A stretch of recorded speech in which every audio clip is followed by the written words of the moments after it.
Engkau terlalu baik bagi kami Tuhan. Engkau begitu baik bagi kami Tuhan. Kami rindu Tuhan.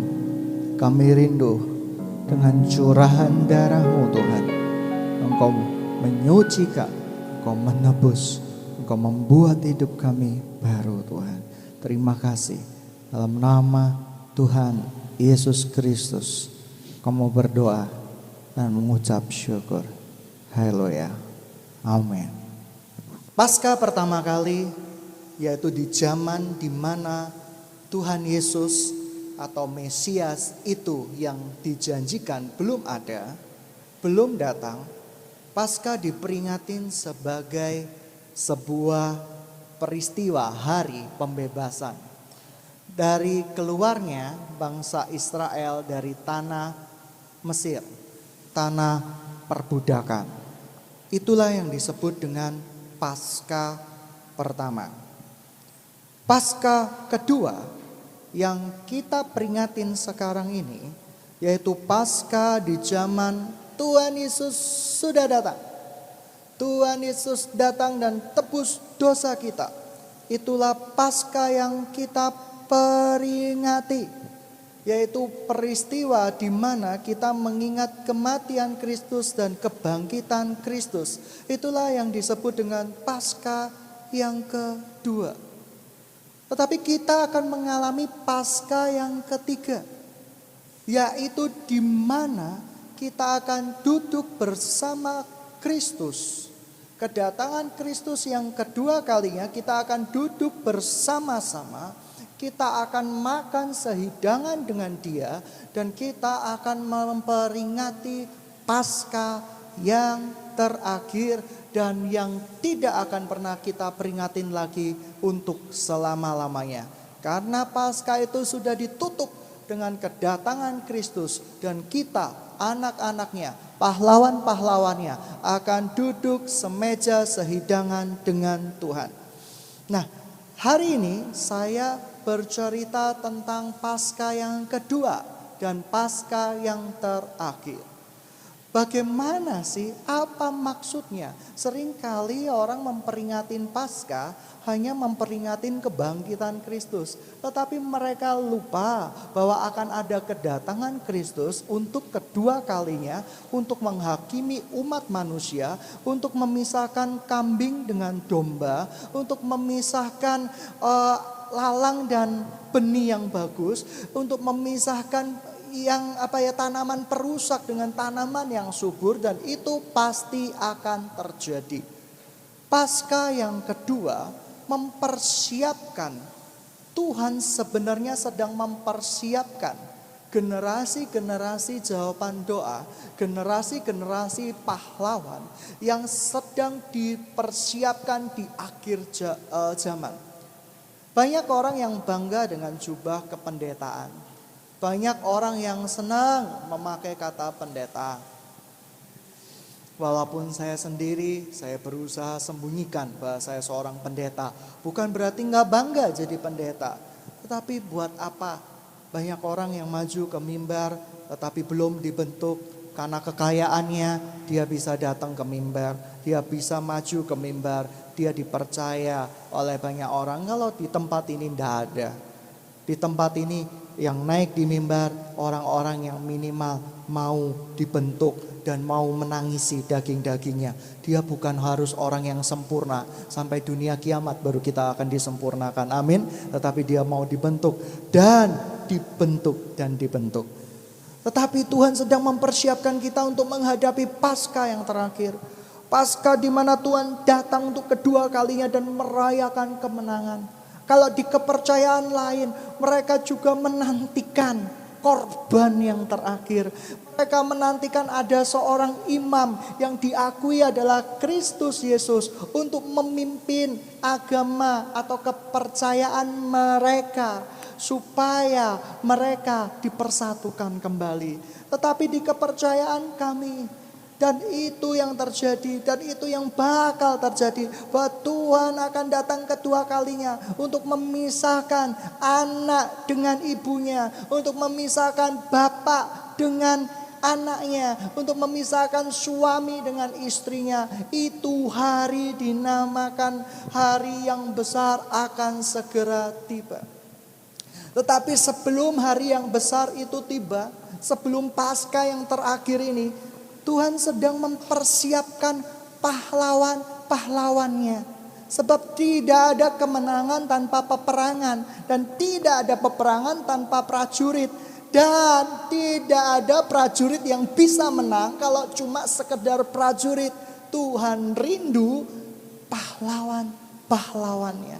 Tuhan rindu dalam bahasa asli ya, yang kita terjemahkan bukan cuma pahlawan, tetapi Tuhan rindu pahlawan yang berjuang. Pahlawan yang berjuang itu bukan waria, tapi warrior.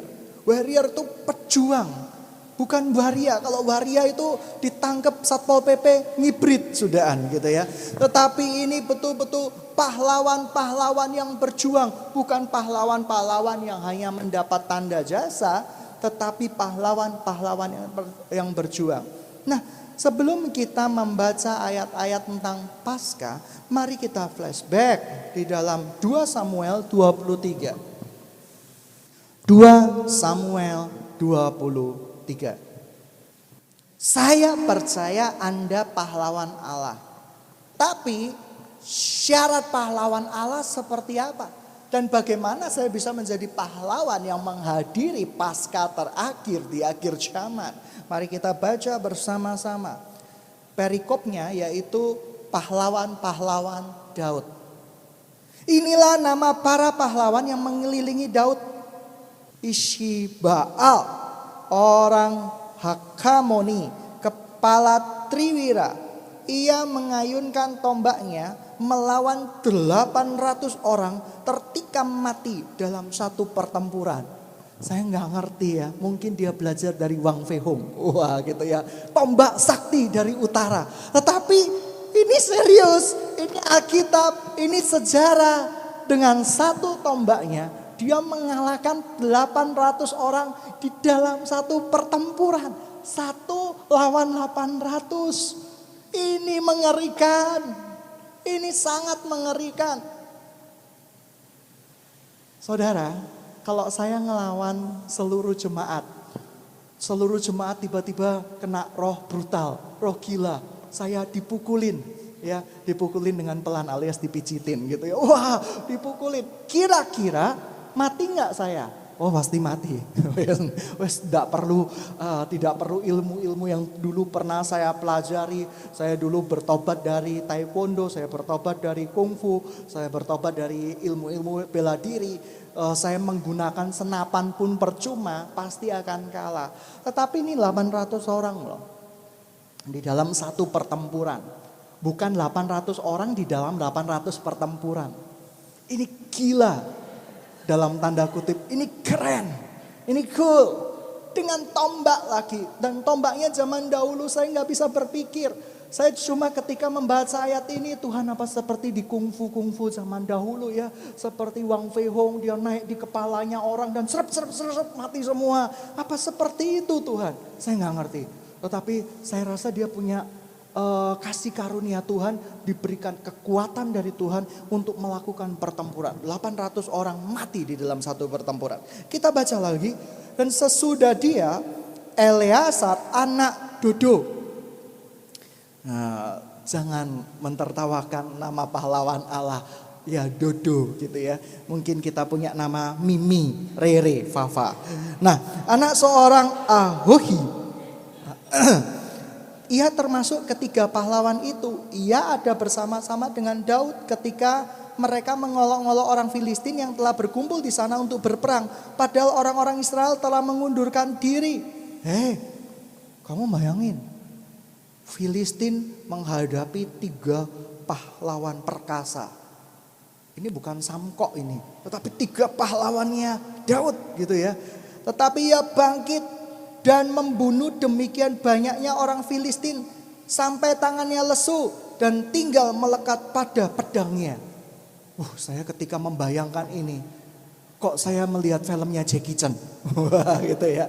Loh boleh kan untuk mengilustrasikan, saya bingung menggambar. Saya tidak pandai menggambar. Filmnya Jackie Chan yang zaman dia masuk ke dalam zaman dahulu. Dia membunuh banyak orang sampai mungkin tangannya disangga. Dan sampai mungkin dia mati memegang pedangnya. Tapi ini gak mati, Jackie Chan mati. Amin, amin gitu ya. Pahlawan Tuhan, ya kan? Pahlawan Tuhan sampai mungkin dia begitu menyatu dengan pedangnya sampai capek gitu ya membunuh musuh. Orang Filistin maju, ceret, gitu ya, surut mati, buk sampai capek sekali, ayo maju lagi, buk gitu ya, seperti itu kayak ngebui tikus. Tetapi saya percaya dia sangat luar biasa. Dan berikutnya, tetapi ia bangkit membunuh demikian banyaknya orang Filistin sampai tangannya lesu dan tinggal melekat pada pedangnya. Tuhan memberikan pada hari itu kemenangan besar. Hari kemenangan besar. Ya, sekali lagi hari kemenangan besar. Rakyat datang kembali mengikuti dia. Sekali lagi, akhirnya follower-followernya yang tadinya mengundurkan diri, yang tadinya menghujat 3 pahlawan itu lewat Twitternya gitu ya, gitu ya, di-untweet gitu ya, dihindari, diolok-olok, dibully mungkin gitu ya lewat Twitter itu. Ilustrasinya harus masa sekarang gitu ya, seperti itu. Nah, akhirnya begitu mereka menang, tadi yang membuli ini dan mengolok-olok tiba-tiba memfollow lagi. Luar biasa, hebat. Kau keren gitu ya. Nah, tetapi gunanya untuk apa? Hanya untuk menikmati keuntungan dari apa? Dari peperangan tersebut. Tetapi saya percaya namanya nggak pernah tercatat. Ya. Sesudah dia sama anak Age, orang Harari, ketika orang Filistin berkumpul di Lehi, di sana ada sebidang tanah ladang penuh kacang merah. Dan tentara telah melarikan diri di hadapan orang Filistin. Apa arti kacang merah? Tidak ada, ini cuma menjelaskan. Karena ada beberapa anak-anak Tuhan ketika berkhotbah menjelaskan, kacang merah ini artinya merah karena darah. Tidak ada, karena memang ladangnya ada kacang merah, itu aja gitu ya. Tidak perlu diartikan. Tadi ayat-ayat Alkitab tidak ada maksud apa-apa, jangan dimaksudin apa-apa ya. Artinya untuk sekedar menjelaskan bahwa ladangnya, tanamannya kacang merah, bukan tanaman apa-apa. Nah, dan telah melarikan diri di hadapan orang Filistin, maka berdirilah ia di tengah-tengah ladang itu dan dapat mempertahankan dan memukul kalah orang Filistin. Demikian diberikan Tuhan kemenangan yang besar. 2 kali ya dikatakan kemenangan yang besar. Sekali datanglah 3 orang dari ke-30 kepala mendapatkan Daud menjelang musim menuai dekat gua Adulam. Sedang sepasukan orang Filistin berkemah di lembah Refaim. Pada waktu itu Daud ada di kubu gunung dan pasukan orang Filistin pada waktu itu ada di Betlehem. Lalu timbullah keinginan pada Daud dan ia berkata, sekiranya ada orang memberi aku minum air dan perigi Betlehem yang ada dekat pintu gerbang. Lalu ketiga pahlawan itu, ini keren ini, menerobos perkemahan orang Filistin. Mereka menimba air perigi Betlehem yang ada dekat pintu gerbang, mengangkatnya dan membawanya kepada Daud. Sekali lagi yang saya kagum dari Daud, saya nggak kagum dengan dosanya. Kita semua berdosa, tetapi Daud tidak mau meminumnya. Dia haus, dia lapar, tetapi dia tidak mau meminumnya, melainkan mempersembahkannya sebagai korban curahan kepada Tuhan. Ini sayangnya Daud sama Tuhan. Dia berkata, God, aku rela mati, yang penting namamu dipermuliakan. Ini demikian cintanya. Berapa banyak orang-orang yang sedang dipersiapkan pahlawan Allah tidak punya mentalitas seperti Daud. Buat dosa terus, tidak pernah minta maaf, tidak pernah menyesali. Daud menyesali dosa-dosanya. Daud disayang Tuhan. Tuhan berkata, Daud, oleh karena dosa-dosamu kamu harus dihukum. Apa yang kamu tabur harus kutuai, tapi kamu akan menanggung bersama-sama dengan aku. Itulah mentalitas dari seorang pahlawan yang akan menghadapi Paskah terakhir. Yang pertama, dia sangat mengasihi Allahnya, Tuhannya. Daud mengasihi Tuhannya. Mengapa? Mari kita baca berikutnya. Katanya, jauhlah itu daripadaku ya Tuhan untuk berbuat demikian. Bukankah ini darah orang-orang yang telah pergi mempertaruhkan nyawanya, dan ia tidak mau meminumnya. Dan itulah yang dilakukan ketiga pahlawan itu. Tidak mau minum. Mengapa? Karena tanah yang sudah tercurah oleh darah, tanah yang tercurah oleh darah pasukan dari Israel yang sudah mati, itu tidak bisa. Dia tidak mau meminumnya. Dia tidak mau meminum sesuatu dari hasil kerja keras orang lain. Artinya bisa demikian. Dia tidak mau meminum sesuatu yang sudah najis. Artinya juga bisa demikian. Tapi berapa banyak pahlawan-pahlawan Allah hanya mau menikmati enaknya tok. Mereka mau menduduki kursi jabatan, tetapi tidak pernah melakukan kursi jabatannya dengan baik. Mereka hanya ingin dapat status ketua komsel, tapi yang dikomselin tidak pernah ada. Ketua pembapaan, lalu yang dibapain siapa? Tidak ada. Ketua apa lagi ya? Ketua apa ya? Ketua memasak. Tetapi yang dimasak nggak pernah ada. Mereka senang dengan jabatan itu. Mereka senang. Dan ketika Tuhan berkata, disentil, kamu ini dipercaya Tuhan. Berapa banyak yang sudah kamu gembalakan, berapa banyak yang sudah kamu beri makan. Oh Tuhan, tapi aku sibuk. Masih untung gua sibuk, Tuhan bisa melayanimu. Coba orang lain, mereka gak bakal bisa. Tetapi jujur tidak ada hasil.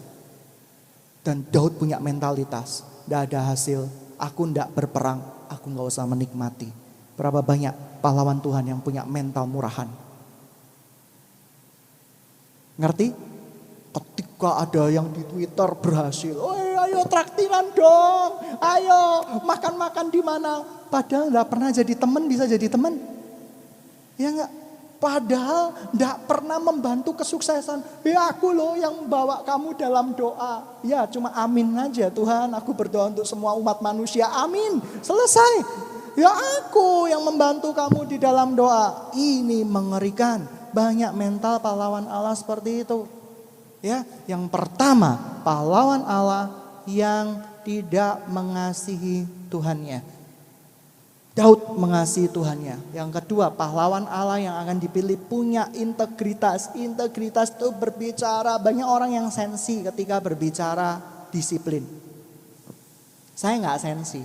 Saya ngaku dosa sama Tuhan. Tuhan, saya kadang bermasalah dengan soal kedisiplinan. Disiplinkan saya mau belajar disiplin. Saya pasti mau belajar berdisiplin. So far so good, ada perubahan, ada pertumbuhan, walaupun belum mencapai target akhir. Tapi berapa banyak orang yang ketika disentuh soal disiplin, marahnya bukan main. Aku enggak pernah datang loh. Aku enggak pernah telat loh, cuma sekali. Maksudnya sekali enggak telat, telatnya berkali-kali. Loh jangan marah, saya berbicara kebenaran firman Tuhan. Oleh karena itu pasukan-pasukan yang ada di gereja ini harus memiliki disiplin, dan disiplin itu harus dilatih. Disiplin bukan kita tidak bisa main, coba ya pahlawan-pahlawan Daud kalau main perasaan gitu ya. Main perasaan, membunuh musuh itu enggak usah tanggung-tanggung. Membunuh iblis itu dibunuh langsung. Kalau pahlawan Daud main perasaan gitu ya, ketika dia membunuh musuhnya, sudah aduh kasihan kamu Tuhan, ampuni dosa-dosaku. Kapan marinya pertempuran itu? Iblis memang harus dibunuh. Iblis tidak boleh bersisa di dalam kehidupan kita. Oleh karena itu kita pasti memenangkannya dan harus memenangkannya. Amin, amin. Oke, yang ketiga, pahlawan Allah yang akan duduk di mezga Paskah itu siapa saja? Yang ketiga, tadi orang yang sangat mencintai Tuhan, yang orang yang punya integritas, dan yang ketiga, orang yang sangat takut akan Tuhan. Daud takut akan Tuhan. Daud pernah kilaf. Dia melihat seorang yang sangat cantik, bidadari yang sangat cantik. Dia kilaf. Dan dia gak bertobat loh dari kekilafannya. Belum bertobat. Tetapi pada satu hari disentil sedikit saja, dia langsung nangis. Yesus, aku salah gitu ya. Mungkin saya bisa ilustrasikan gitu ya. Daud itu langsung betul-betul sedih, dia terpukul. Itu orang yang takut akan Tuhan, men. Orang yang tidak takut akan Tuhan, disentil dikit, waduh, awas kamu ya, ini gereja apa? Dikit-dikit menghakimi aku, dikit-dikit marahin aku. Ayo tarung, ayo kalau berani. Enggak berani, awas kamu ya gitu ya. Wah, seperti itu.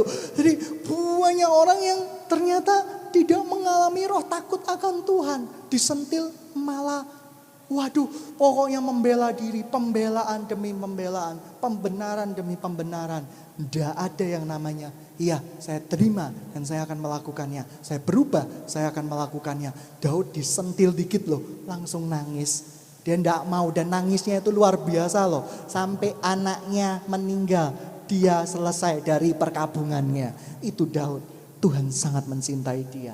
Dia mencintai Tuhan lebih dari apapun. Dia nggak lihat pribadinya, dia nggak lihat harga dirinya, dia nggak lihat, dia tahu dia manusia yang penuh kelemahan. Tetapi dia selalu berkata, apa yang Tuhan mau itu yang aku persembahkan. Dan bahkan di dalam kelaparannya, bahkan di dalam kehausannya, Daud dan ketiga pahlawannya itu, apa yang terjadi? Dia tidak meminum sesuatu sebelum menguduskan terlebih dahulu tanah perjanjian yang akan diberikan Tuhan.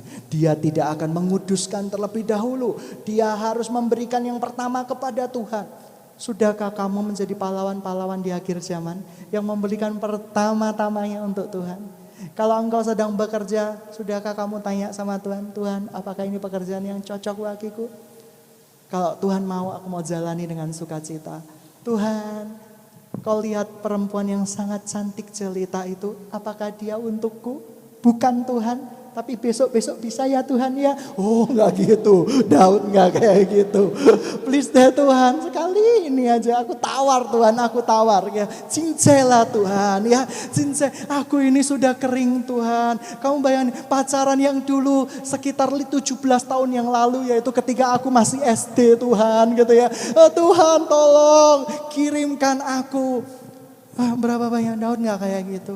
Daud berubah, Daud pernah kilaf sekali. Dan dia menyesalinya. Kamu kilafnya berapa kali? Berkali-kali. Dan tidak menyesalnya berapa kali. Jangan sampai ya, karena kita gak akan masuk ke dalam Paskah terakhir. Duduk bersama dengan raja kita. Duduk sehidangan dengan meja raja kita. Mungkin mejanya saya bayangkan dari ujung sini ke ujung sana. Meja terpanjang di dunia.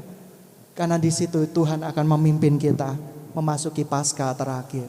Dan Tuhan berkata, sudah selesai. Karena Tuhan berkata, Paskah ini akan dilakukan sampai selama-lamanya untuk mengingat aku yang pergi dari bumi ini ke sorga. Tetapi Paskah yang terakhir, Tuhan akan menutupnya dan berkata, finish, sudah selesai. Kamu masuki tanah perjanjianku, kamu masuki kerajaan 1000 tahunku, di mana singa bisa bicara, di mana kucing bisa bicara dan menjawab. Kalau sekarang kamu memelihara kucing, miau, lucu ya kamu agak sarap. Tetapi di sana tidak seperti itu, gitu ya. Kucingnya bisa menjawab, iya, miau juga, gitu ya, seperti itu. Selamat pagi, karena di sana hewan-hewan bisa bicara. Kita dikembalikan seperti zaman Taman Firdaus. Berikutnya, Abisai anak Yoab, anak Seruya, dialah kepala 30 orang itu. Dan dialah yang mengayunkan tombaknya melawan 300 orang yang mati di tikamnya. Ia mendapat nama di antara ke-30 orang itu. Bukankah ia paling dihormati di antara ke-30 orang itu? Memang ia menjadi pemimpin mereka. Tetapi ia tidak dapat menyamai Triwira itu. Ini keren ini. Kepala pasukannya hebat-hebat. Tetapi anak buahnya gak kalah hebat. 300 orang mati di dalam tombaknya. Gitu ya, seperti itu. Lalu selanjutnya Benaya bin Yoyada, anak seorang yang gagah perkasa, yang besar jasanya, yang berasal dari Kapsel. Ia menewaskan kedua pahlawan besar dari Moab. Dia nggak tewaskan kroco-kroco, tapi dia tewaskan big bossnya.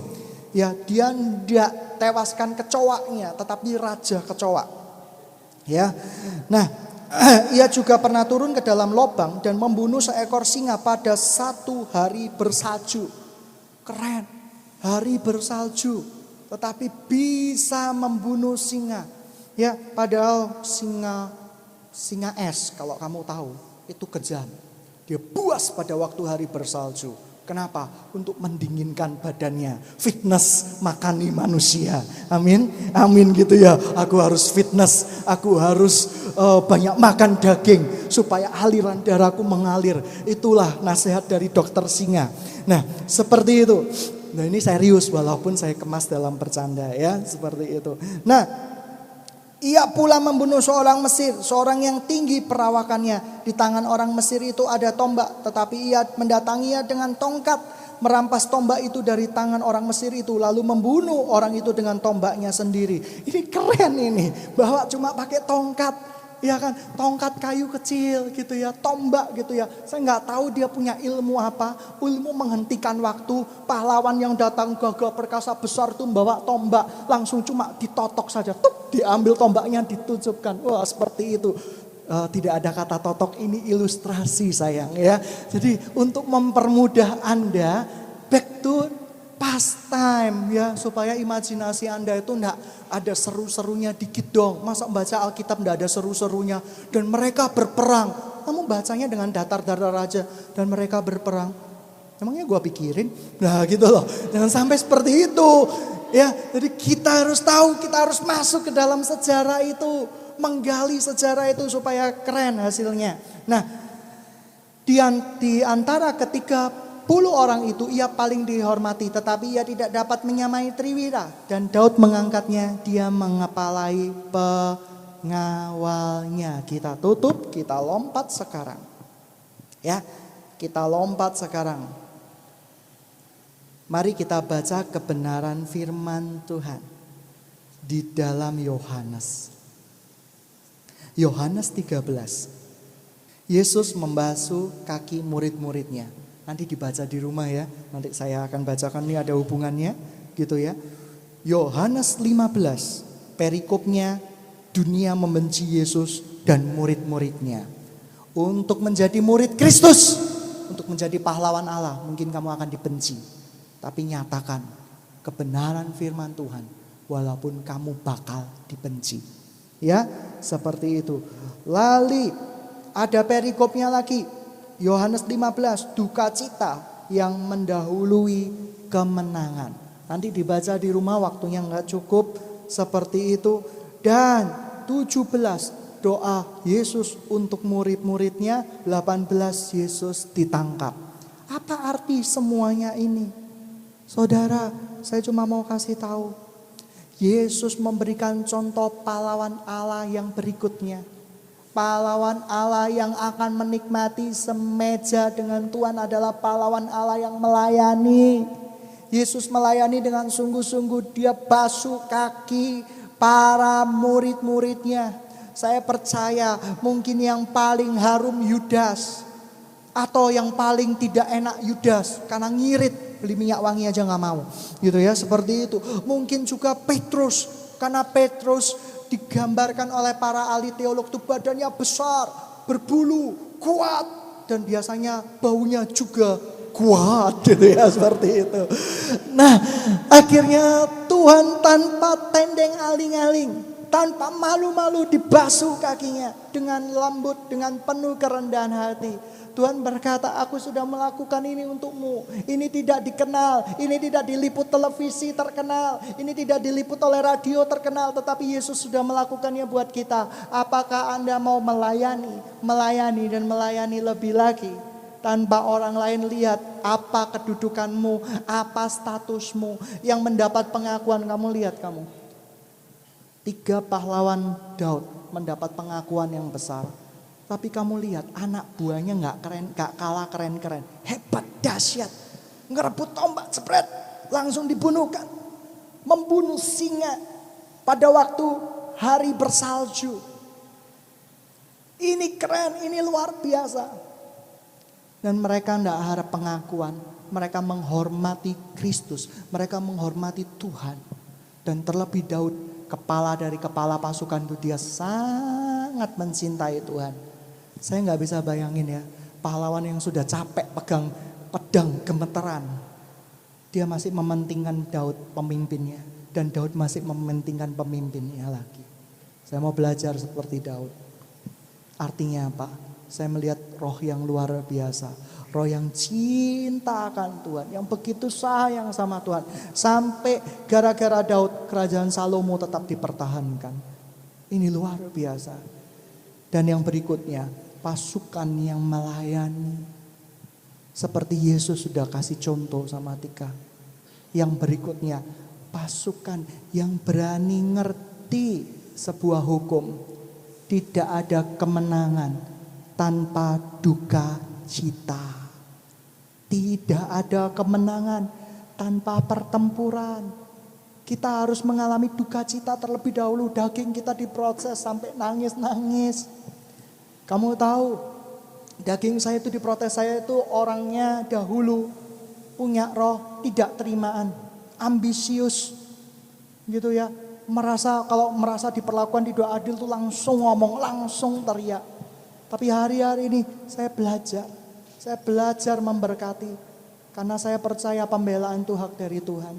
Saya belajar.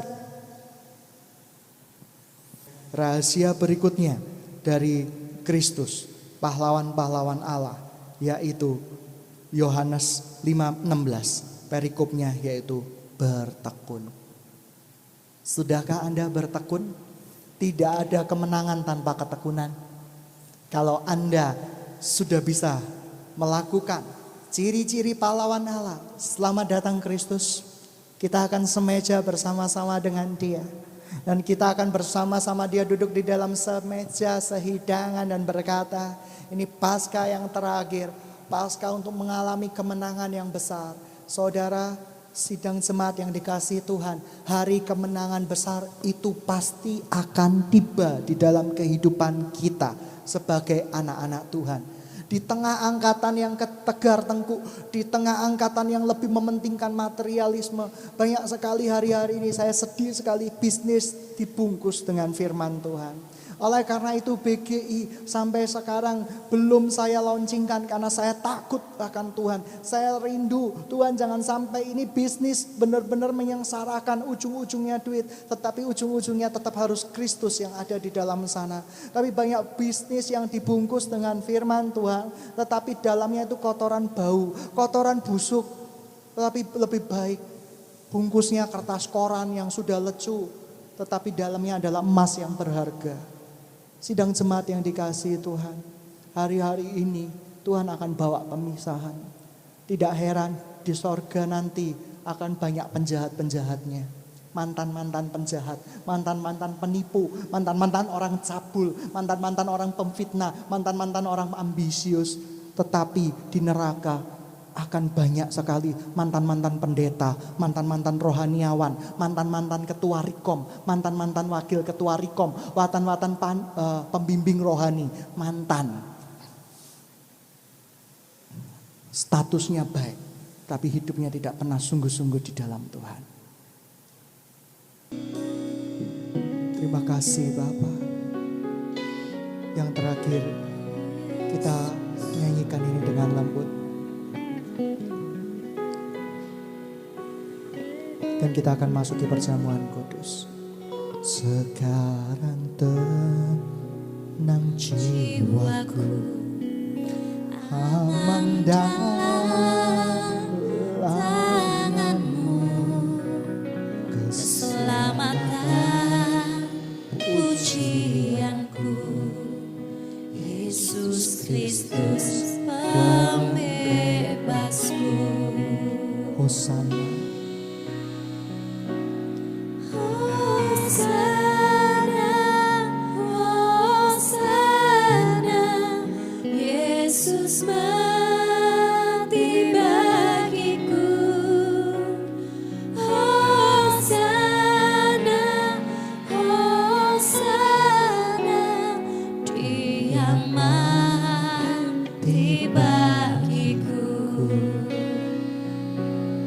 Sidang jemaat yang dikasihi Tuhan, Dia begitu berharga.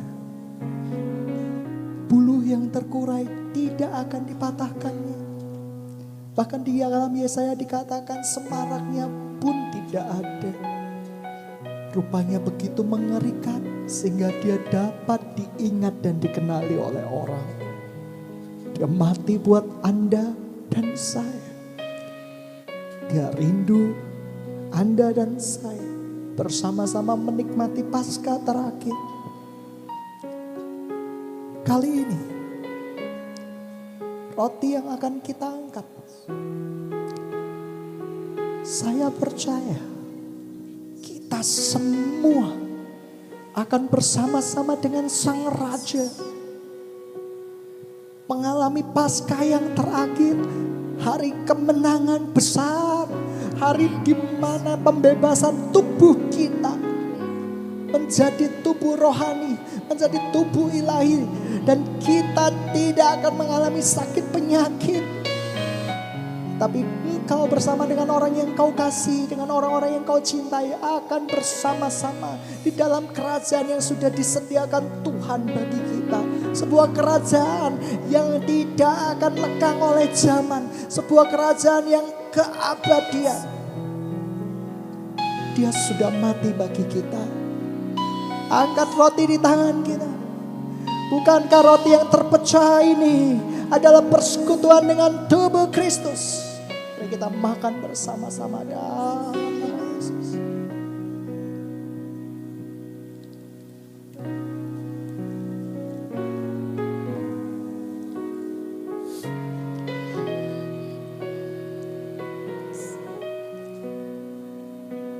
Biarkan anggur di tangan kanan kita adalah lambang persekutuan dengan darah Kristus. Dan kita akan menikmati ini bersama-sama dengan Tuhan pada hari kemenangan besar itu. Bukankah persekutuan dengan anggur ini adalah persekutuan dengan darah Kristus? Minumlah hai pahlawan-pahlawan Allah.